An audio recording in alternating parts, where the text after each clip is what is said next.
บายดีท่านผู้ชมยินดีต้อนรับทุกท่านเข้าสู่การรายงานพยากรณ์อากาศที่ของข่าวกรมอุตุนิยมและอุทกศาสตร์สำหรับสภาพอากาศอยู่ในมื้อนี้แม้ยังจะมีฝนตกปานกลางหาตกหนักพร้อมมีลมพัดแรงอยู่บางท้องถิ่นทั้งภาคเหนือและภาคกลางต่อไปให้มาติดตามเบิ่งแผนที่อากาศนํกันเลยความกดดันอากาศต่ำของอากาศร้อนยังปกคลุมอยู่ทั่วทุกภาคของประเทศลาวโดยกำลังอ่อนสมทบกับลมมรสุมตะวันตกเฉียงใต้ที่มีกำลังแรงพัดปกคลุมเป็นส่วนใหญ่ซึ่งเจนให้มีฝนตกฟ้าห้องฟ้าเหลืองในระดับคอยอยู่ในแต่ละภาคและจะตกปานกลางหาตกหนักพร้อมมีลมพัดแรงอยู่บางท้องถิ่นต่อไปให้มาติดตามเบิ่งสภาพอากาศอยู่ในแต่ละภาคนํกันเลย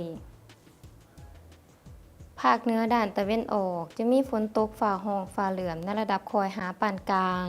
และตกหนักอยู่บางท้องถิ่นพร้อมมีลมพัดแรงเป็นบางโอกาสเนื้อที่การปกคลุมของฝนเท่ากับ80ส่วนร้อยของภาค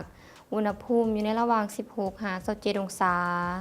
ภาคเหนือด้านตะวันตกจะมีฝนตกในระดับคอยอยู่ทั่วไปและจะตกปานกลางหาตกหนักอยู่บางท้องถิ่นเนื้อที่การปกคลุมของฝนเท่ากับ80ส่วนร้อยของภาคอุณหภูมิอยู่ในระหว่าง18-33องศาที่นครหลวงเวียงจันทน์จะมีฝนตกฟ้าห้องฟ้าเหลืองในระดับคอยหาปานกลางอยู่บางบริเวณพร้อมมีลมพัดแรงเป็นบางโอกาสเนื้อที่การปกคลุมของฝนเท่ากับ50ส่วนร้อยของพื้นที่อุณหภูมิอยู่ในระหว่าง26-34องศาภาคกลางจะมีฝนตกในระดับคอยและจะตกปานกลางหาตกหนักอยู่บางท้องถิ่นพร้อมมีลมพัดแรงเป็นบางโอกาสเนื้อที่การปกคลุมของฝนเท่ากับ65ส่วนร้อยของภาคอุณหภูมิอยู่ในระหว่าง21-33องศาสำหรับแขวงเซซุมบูรณ์จะมีฝนตกฟ้าห้องฟ้าเหลืองในระดับคอยหาปานกลางเนื้อที่การปกคลุมของฝนเท่ากับ50ส่วนร้อยของพื้นที่อุณหภูมิอยู่ในระหว่าง18-30องศา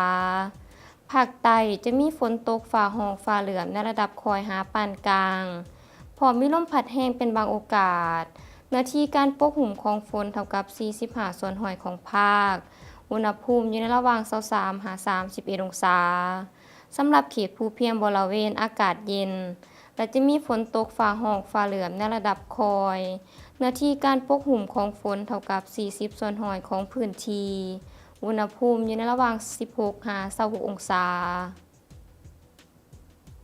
ท่านผู้ชมที่เคารพมาฮอดนี้การรายงานพยากรณ์อากาศก็ได้หมดเวลาลงแล้วท่านสามารถติดตามข่าวสารการพยากรณ์อากาศได้ที่ Facebook และ YouTube ที่ขึ้นด้านล่างนี้สำหรับมื้อนี้ขอกล่าวคำว่าสบายดี